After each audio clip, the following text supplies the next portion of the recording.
around Plumas County, and it's made its way all the way down along the Interstate 80 corridor. Some flurries around Truckee and Tahoe City, and we also have some snow that is actually starting to stick along Highway 50.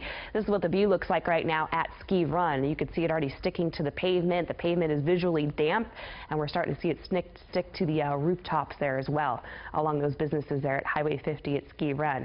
Overall view, again, the system's going to be a pretty fast-moving system, so it kind of clips right on by.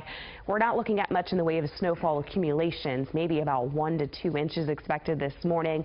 But as I mentioned, before the sun peaks out, it's all going to be wrapping up. But the winds will be with us through the remainder of the day. We've had a gust over 30 miles an hour in Lake Tahoe, 28-mile-per-hour gust reported there in the last half hour around Stockton. So it is going to be a very breezy, cooler afternoon ahead. 45 Lake Tahoe, 52 today in Quincy. Highs in the low 60s around Sonora, 62 today in Placerville and Camino, 71 around Fairfield, 66 though in San Francisco. But those winds will be very strong and gusty throughout the day.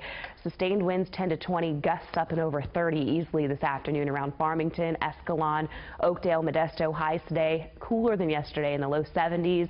We'll make the upper 60s around the capital city, 69 today in Davis, 68 around Marysville and Yuba City. So again, we'll have a cool morning start. It gets breezy straight through the afternoon with highs today below average. We will see temperatures jump into the upper 70s tomorrow, but still breezy out there. Then we'll make our way into the 80s and a dry weekend setting up with